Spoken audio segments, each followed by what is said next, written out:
वालेकुम to all of you. तो आज हम जो है आगे मैथमेटिक्स के लेक्चर को आगे मजीद बढ़ाते हैं। और कल तक हमने रेशो का लेक्चर भी कवर किया था। उम्मीद है कि आप लोगों ने वो प्रैक्टिस भी की होगी जो रेशो के लिए मैंने आपको दी थी। सबने कर लिए थे, मुझे अगर मैसेज पे बता दें तो आगे मूव हो जाएं। जो भी मैंने आपको एग्जांपल्स दिए थे और जो रेफरेंस दिया था बुक का, जो सिंटेक्स बुक बोर्ड है, वो सबने प्रैक्टिस कर ली थी।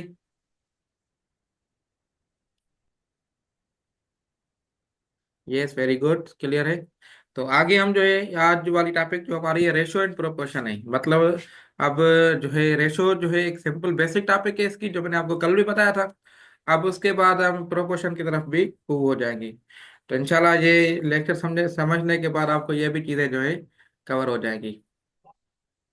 तो अभी मैं आपको स्क्रीन शेयर कर लेता हूँ। माइक वगैरह अपनी बंद कर लें जिनकी एक्स्ट्रा खुली हुई हैं। ओके, सो अब हमारे पास ये प्रोपोर्शन की सबसे पहले टॉपिक आ गई है, जिसमें आप लोगों को जो ये कुछ एग्जांपल्स हैं और कुछ थ्योरी है जो आपको आनी चाहिए, जो अभी मैं आपको समझा भी रहा हूँ अभी अभी। ठीक है, तो प्रोपोर्शन जो है कैसे होता है और इनका फायदा वगैरह क्या है, इसके एग्जांपल्स कैसे हैं। ये जो प्रोपोर्शन का जो एग्जांपल है ये आपको ज़रूर और ज़रूर एग्जाम्स में ज़रूर आएगा। तो ये आप ध्यान में रख लेंगे। इसके वर्ड प्रॉब्लम भी आते रहते हैं और इसके जो है और वो प्रॉब्लम भी आते रहते हैं, न्यूमेरिकल भी आते रहते हैं। अब इसका जो है थ्योरी है ये आप खुद भी स्टडी कर सकते हैं। तो मैं आपको थोड़ा बहुत बताऊं कि इसमें जो है दो रेशोज जो है वो आपस में कंबाइन होकर प्रोपोर्शन बनाते हैं। दो रेशोज जो हैं वो मिला के एक प्रोपोर्शन बनता है। जैसे एग्जांपल बना हुआ है 3:4 इज इक्वल टू 6:8। मतलब ये आपस में इक्वल है। 3:4 इसको कैसे हम लिख सकते हैं, 3/4 ऐसे लिख सकते हैं ना। और इसको जो है 6:8 के हिसाब से भी हम लिख सकते हैं, 6:8। अब ये दोनों आपस में इक्वल ही हैं। अब इसको मैं आपको अगर कोई एग्जांपल प्रूव करके दिखाऊं तो देखें कैसे है प्रूव। तो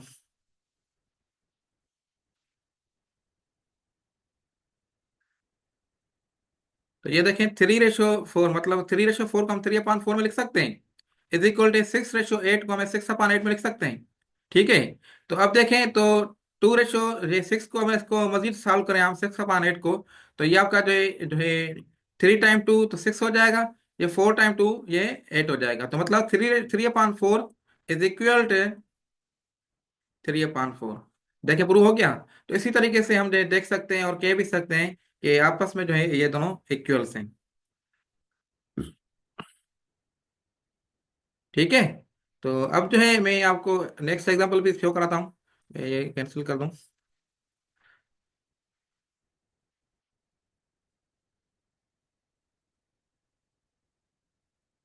अब आ जाते हैं तो इसमें जो चीजें हैं, जैसे ये एग्जांपल है एक्सट्रीम और मेन, ये दो पॉइंट जो है इंपॉर्टेंट हैं कि 2:7 है इज इक्वल टू 6:21। ठीक है।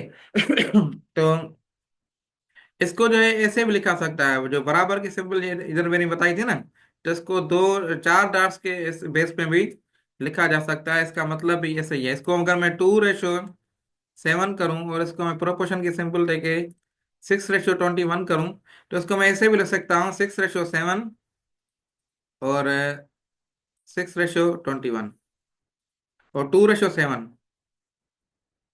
ठीक है। इसको मैं ऐसे भी लिख सकता हूँ 2:7। इसको अगर मैं 10 थोड़ा रिमूव कर दूं और अब लिखूं 2:7 इज इक्वल टू 6:21। ठीक है। अब आप इसको देखें इक्वल करके इक्वल हो रहा है, सेम हो रहा है। अगर मैं इसको सिंपलीफाई करूं, ठीक है, ये 2 टाइम 3 और 7 टाइम 3 मतलब 2:7 और ये भी 2:7 मतलब इक्वल हो रहा है। तो इसको जो है ऐसे भी लिख सकते हैं, ऐसे भी लिख सकते हैं। ये पॉइंट आप लोगों ने नोट करनी है। ठीक है।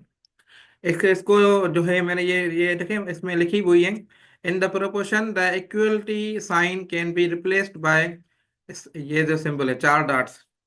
ठीक है। तो 6:2:7 इज इक्वल टू 6:21। इसको ऐसे भी लिख सकते हैं। अब इसमें जो दूसरी इंपॉर्टेंट बात है जो आप लोगों को आनी चाहिए, वो है, 1 मिनट।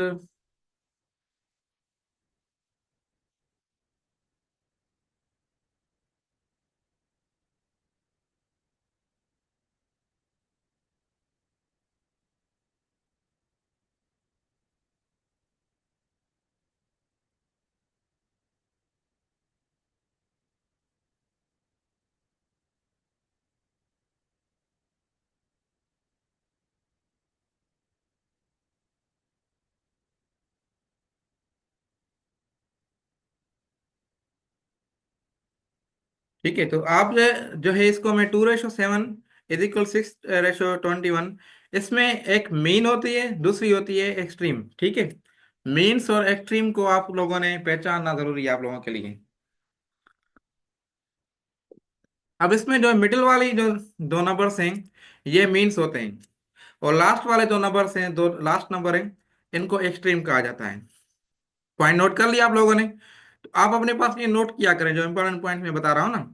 अब देखिए, अगर मैं एग्जांपल लिखता हूँ 3:6, ठीक है, और प्रोपोर्शन की सिंबल देके मैं 1:2 कर लेता हूँ, तो इसमें आप बताएं, आप मुझे बताएं कि इसमें मीन्स जो है वो कौन से नंबर्स हैं। कमेंट में बेशक बता दें। तो मीन्स जो है कौन से नंबर्स हैं?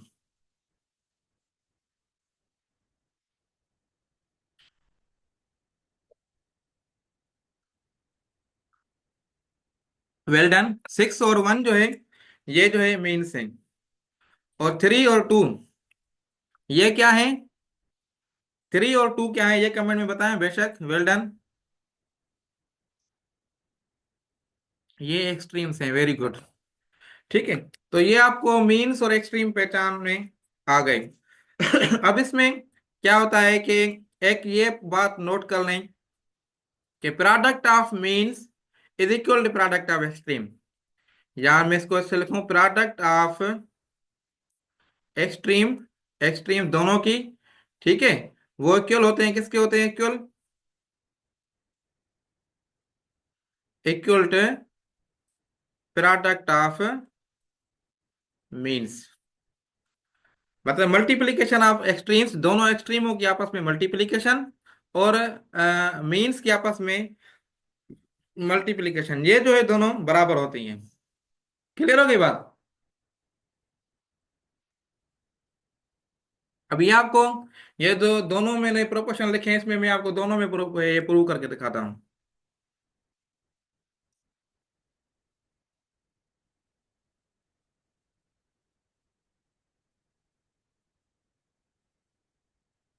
ठीक है, तो अब देखें तो आप लोगों के जो अभी इसका एग्जांपल ले लें, तो प्रोडक्ट ऑफ एक्सट्रीम क्या होगा? 2 × 21, ये इक्वल है 7 × 6 से। ठीक है, बात। अब इसको आप सॉल्व करें तो ये आपका हो जाएगा 2 और 4 42। ये इज इक्वल, इसको इसको मल्टीप्लाई करें, क्या आंसर आएगा? 42। तो मतलब ये लॉ भी आप लोगों का प्रूव हो गया इधर। ये सेम लॉ इस जगह पे प्रूव करते हैं। तो इसमें देखें, प्रोडक्ट ऑफ एक्सट्रीम क्या है?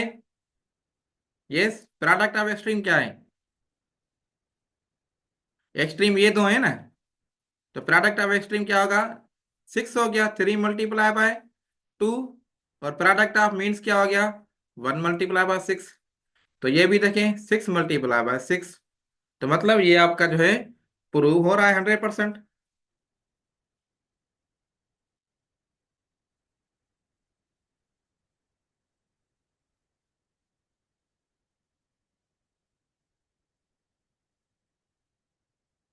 समझ में आ रही है बात आप लोगों को?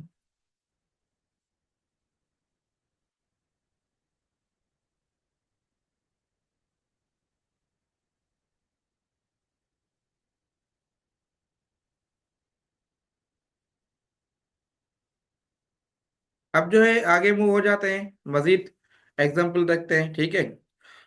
और इसको जो है आप प्रैक्टिस लाजमी करें अपने, जो भी आपका जो है शेड्यूल है, अपने हिसाब से, ताकि जो है आप परेशान ना हो। अब आ जाते हैं हम नेक्स्ट, देखते हैं कि क्या है और फर्दर।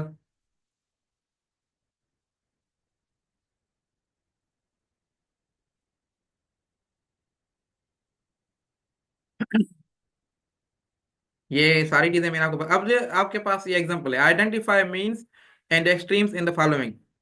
ये जो है आपने आइडेंटिफाई करना है मीन्स और एक्सट्रीम। ये तो एग्जांपल मैंने ऑलरेडी आपको करवा दिया है। आप बताएं कि इसमें 2 और 3 इज इक्वल टू 10 और 15, इसमें जो है एक्सट्रीम कौन से हैं मैसेज पे, बेशक बेशक आप बताएं। 10 और 15 ये कैसे आपने बताया? भूल गए क्या? एक्सट्रीम तो देखें ये है ना, लास्ट वाला एक्सट्रीम्स है ना। इसको हम ऐसे भी लिख सकते हैं ना, 2:3, और इसको प्रोपोर्शन की सिंपल देखिए 10:15। ठीक है। तो ये लास्ट वाले 2 और 15 जो है ये आपके एक्सट्रीम्स हैं, और 3:3 और 10 जो है ये आपके जो है मीन्स हैं। ठीक है। ये आपके जो है देखें 5 और 2, ये 1 और 10। ये बताएं कि क्या है, 5 और 2 एक्सट्रीम्स हैं और 1 और 10 मीन्स हैं। अब जो फार्मूला मैंने आपको बताया उसको यूज करते हुए आपने जो है आपने क्या करना है कि ये फाइंड करने हैं मिसिंग वैल्यूज। ठीक है। ये एग्जांपल्स हैं, तो ये इसके जो है मिसिंग वैल्यूज इनमें से फाइंड करें। तो फर्स्ट वाला एग्जांपल करते हैं। तो फर्स्ट वाला एग्जांपल आपने किया कि 33:3 इज इक्वल टू X:27। ठीक है। तो इसको जो है आप देखें।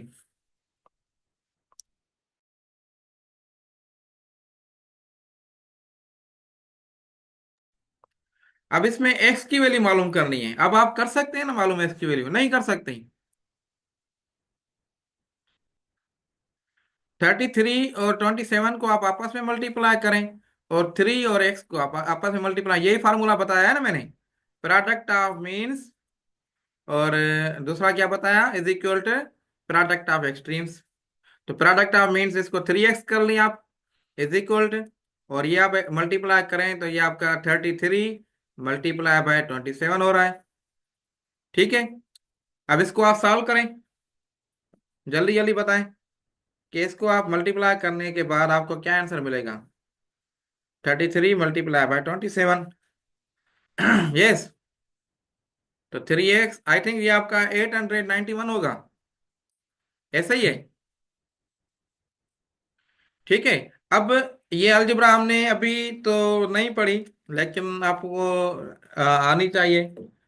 तो इसको आप जो है कैसे करें, 3x इसको आपने मल्टीप्लाई किया, ये मल्टीप्लाई कर रहा है ना 3 और x आपस में, दूसरी साइड जाएगा तो ये डिवाइड कर लेगा। आप में से जो स्टूडेंट्स हमारे साथ फाउंडेशन सेक्शन से कनेक्ट हैं, जिन्होंने जून जनवरी में ज्वाइन किया था या दिसंबर में लास्ट में ज्वाइन किया था, उनको मैंने कुछ टॉपिक्स बताई थी अलजेब्रा की। बाकी जो न्यू एड हुए हैं तो जाहिर बात है ये बेसिक से हम स्टार्ट कर रहे हैं। तो इंशाल्लाह नेक्स्ट लेक्चर्स में अलजेब्रा की टॉपिक्स हम कवर करेंगे। तो ये जो है इसको डिवाइड करेंगे तो x इज इक्वल टू क्या होगा, 891 डिवाइडेड बाय 3। ठीक है। इसको आप मजीद सॉल्व करें तो ये आपका आंसर क्या आ जाएगा, यस बताएं कमेंट में। 297। तो ये आपकी एक्स की वैल्यू मिल गई।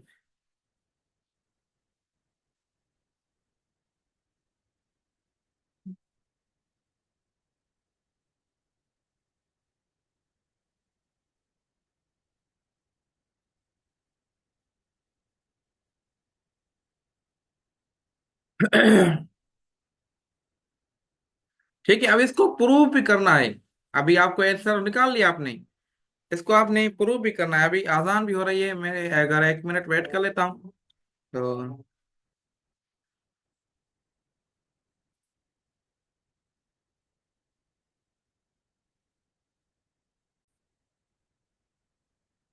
ठीक है। तो अब इसको जो है हमने प्रूव करना है। प्रूव करने के लिए आप बताएं या फिर मैं आपको बता देता हूँ, आपने क्या करना है, एक्स की जगह वैल्यू रखना है क्या, एक्स की वैल्यू जो आपने अभी फाउंड आउट की है। ठीक है। तो इस जगह पे आपने वैल्यू रखनी है, क्या वैल्यू रखनी है, ये वैल्यू रखनी है। तो ये आपका हो जाएगा 33:3 इज इक्वल टू 297। ठीक है। रेशियो क्या है, 27। तो आप इसको सिंप्लीफाई करें, दो रेशियो है ना आपके पास, यही पढ़ा है ना हम लोगों ने। 2 रेशियो है, मतलब 33/3 इज इक्वल टू 297/27। ऐसे ही हमने स्टडी किया था। ठीक है। अब इसको आप सिंप्लीफाई कर लें, या फिर मैं आप फ्रैक्शन के फॉर्म में लेके आता हूँ डायरेक्ट। ठीक है, इसको 297/27। अब इसको सॉल्व करें आप। ठीक है, तो सॉल्व करने के लिए आपने जब इसको डिवाइड किया और सॉल्व किया मजीद, तो 1 टाइम 3 और ये 11 टाइम 3, तो ये आपका जो आंसर बचा 11। ठीक है, 11 आपका आंसर आया इधर। अब ये इक्वल है किसके इक्वल है, इसको सॉल्व करें। तो इसको सॉल्व करेंगे तो आपको क्या आंसर मिलेगा वो भी हम देख लेते हैं। तो इसको 27 का अगर डायरेक्ट कर दें, या फिर मैं जो है 9 का जो है मल्टीपल लगा लेता हूँ, तो 3 × 9 27। और ये आप जो है इधर लगाएंगे तो 3 × 9 27, टू इधर आ जाएगा। फिर जो है 3 × 9 27 33 हो जाएगा। इसको आप मजीद सॉल्व करें तो ये 1 और ये 11, तो ये भी आपका जो है 11 आ गया। तो मतलब जो है आपका प्रूव हो गया। या इसको 11/1 कर लें, इज इक्वल टू 11/1 कर लें, तो आपका आंसर प्रूव हो गया कि आपने जो ये आंसर 297 निकाला है, ये आपका 100% करेक्ट है। क्लियर है? अब नेक्स्ट 9 6 y, 9 6 और 6 और y, इसका क्या आंसर बनता है? यस।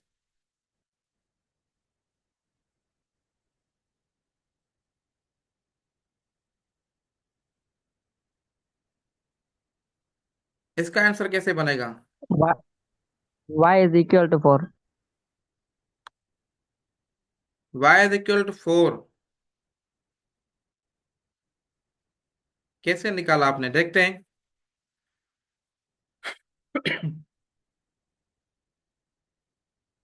अब मैं आपको ये रिमूव कर लेता हूँ, ये आप नोट कर लिए। ठीक है। 9/6 = 6/y। ठीक है। अब ये आपने ऐसे किया और ये आपने ऐसे किया, तो 9y = 36। और यस, वेरी गुड, y का वैल्यू आपने निकाला 36/9, तो ये y = 4 हो गई। ठीक है। और इसको प्रूव भी अगर करें, तो 9/6 = 6/4, तो ये कैसे प्रूव होगा? इसको आप सिंप्लीफाई करें तो जो है 3 टाइम 3 और ये 2 टाइम 3, तो 3/2 हो रहा है। और 3 टाइम 2 और 2 टाइम 2, तो 3/2 हो रहा है। मतलब ये आपका जो है सिंप्लीफाई हो गया। क्लियर हो गई बात?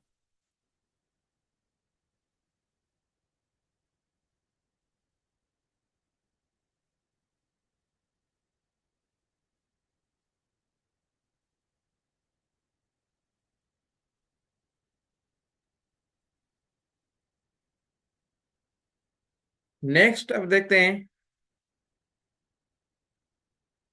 लास्ट क्वेश्चन है आज का। फिर इंशाल्लाह नेक्स्ट जो है डायरेक्ट रेशो प्रोपोर्शन वगैरह प्रोपोर्शन में इंशाल्लाह नेक्स्ट लेक्चर में आपको समझाऊंगा। ठीक है, लास्ट है, find the fourth proportion of 2 5 8। तो ये जो है ना, ये 2 5 8 और ये एक से फोर्थ प्रोपोर्शन मालूम करना है। तो ये आपका फर्स्ट प्रोपोर्शन है, ये सेकंड है, ये थर्ड है, और ये आपका फोर्थ है। ये आप नोट कर लें। ठीक है। फोर्थ मालूम करना है, मतलब आपके पास जो है 2/5 इज इक्वल टू, या प्रोपोर्शन की सिंबल दे दूं अगर मैं। ठीक है, तो इसको मैं रिमूव कर दूं,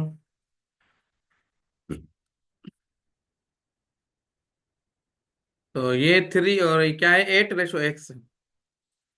ठीक है, तो ये इसको मैं ऐसे ही ऐड कर लेता हूँ।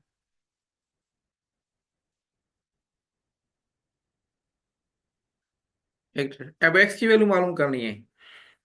कैसे होगी, इसको आप ये एक्सट्रीम्स और ये मीन्स, तो 5 × 8 = 2x। तो 40 = 2x। तो x क्या आ गया वैल्यू? 40/2 मतलब ये 20। तो x की वैल्यू हमें मिल गई 20। ठीक है। इसी तरीके से हम जो है डेली बेसिस पे अपने क्वेश्चंस को सॉल्व कर सकते हैं। इसके वर्ड प्रॉब्लम इंशाल्लाह करेंगे। आपके पास अभी ये बेसिक कॉन्सेप्ट आ गया। अब आपको जो है ना वर्ड प्रॉब्लम सॉल्व करना आसान हो जाएंगे। उससे पहले इंशाल्लाह ये पहले आपको जो है डायरेक्ट प्रोपोर्शन और इनडायरेक्ट प्रोपोर्शन आपको आने चाहिए। फिर जो है आपको जो है आसानी होगी उसको वर्ड प्रॉब्लम को सॉल्व करने में। ठीक है, तो अब जो है सेशन को बस एंड कर लेते हैं। कोई क्वेश्चन वगैरह हो तो आप बेशक पूछ लें। और उम्मीद है कि आपको आज वाली टॉपिक भी समझ में आ गई होगी अच्छी तरीके से। मगर आपने जो है इसकी प्रेपर जो है ना प्रैक्टिस लाजमी करनी है। प्रैक्टिस नहीं करेंगे तो परेशान होंगे। वेल डन डॉक्टर साहब, आ गई समझ में। तो इंशाल्लाह दूसरों को भी आ गई होगी। ओके सो अब जो है सेक्शन को मैं एंड कर लेता हूँ। ठीक है। मजीद कोई क्यूरी हो तो बेशक आप मुझे जो है पर्सनल व्हाट्सएप पे पूछ सकते हैं। ठीक है, अल्लाह हाफिज।